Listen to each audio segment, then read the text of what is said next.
Okay, so we're recording. So we're talking about key accounts and growing key accounts with Liz Hyman, the Liz Hyman, as I like to say. So Liz, when we're talking about key accounts, what do we mean? What are key accounts? Key accounts are those large accounts that you already have that are currently buying from you. Maybe they make up a large percentage of your current revenue, or maybe they could make up a large percentage of your revenue but don't yet. So they're either key accounts that are spending a lot of money with you or could be spending a lot of money with you.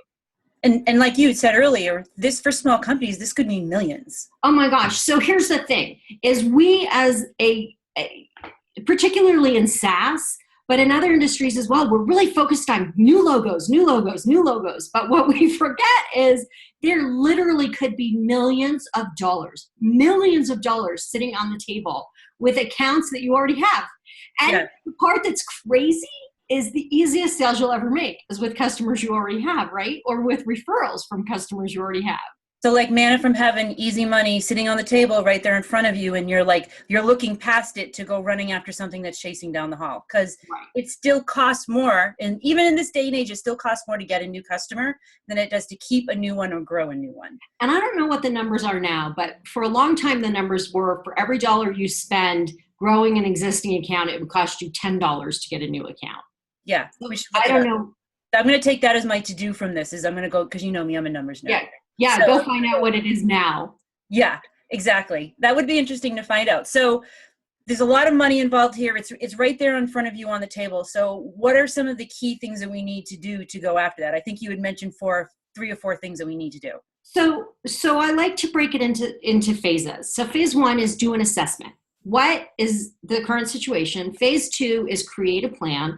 And then phase 3 is to execute it and then revisit it and make sure you're continuing. So let's go to phase 1, which is my favorite part. I'm so weird. So phase 1 is where you do the assessment. You say, what do we have going on here? So I like to start with, who do I know in this account? Mm-hmm. Just start by listing all of the people that I know. And all of the people that, who in my team interacts with people on that team, and who do they know? And chart that all out. Make a chart. Who knows who? What kind of power do they have? How do they feel about us? Do they like our solution? Do they not like our solution? Because it might be, before you can go sell more, you got to fix what you've already got. So Liz, if I didn't know any better, I would swear you're kind of talking about a whole account-based revenue kind of strategy thing. It is. Okay. This is the second half of the account-based revenue. The first half is when you start an approach, but yeah. So you go in and you say, so let's figure out who we know. The second thing is what I call a white space analysis. So we figure out what have we sold to them? Which divisions, which departments, which products. So I lay it out in a spreadsheet, right? Here's all the products we have. Here's all their departments. Who's bought what?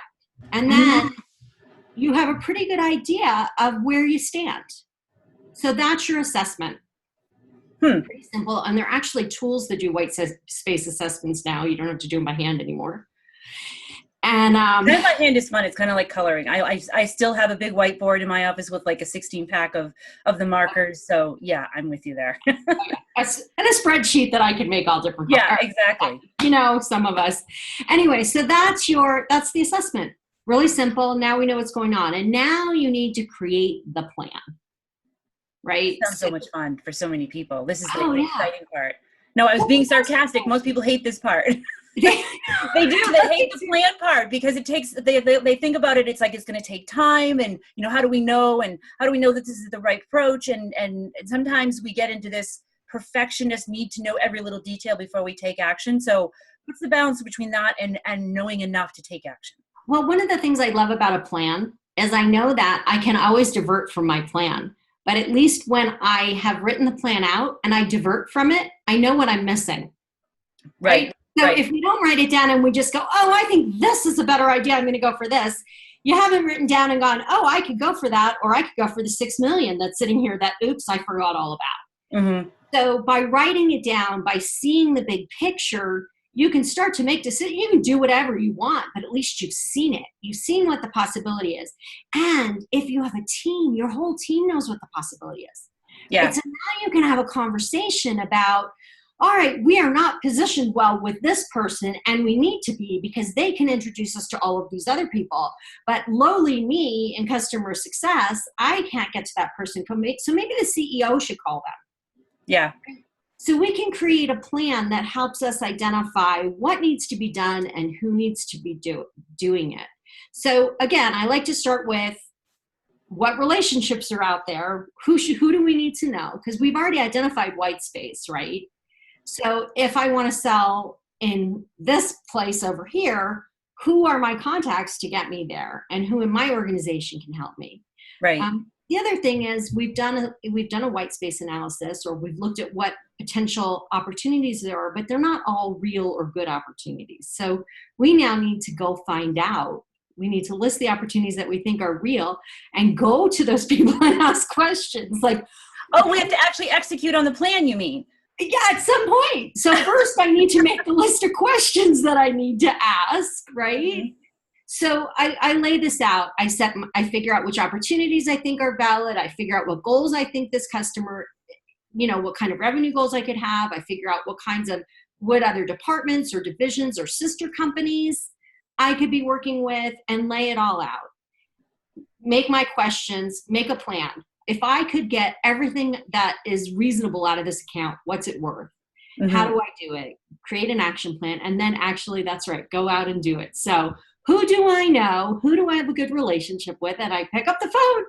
Hello, Susie. Hey, right? Yeah.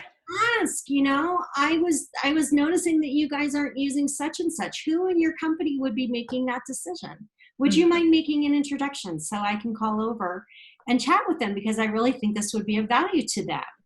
Yeah. And, or even I like the questions of, how are you handling this now? And, and I think the thing that's important too is to remember is that in the assessment of all of this and the planning of all of this, and this is my favorite part. So this is my bias showing is in the execution of it, like you had talked about, what are the questions that we ask in the plan?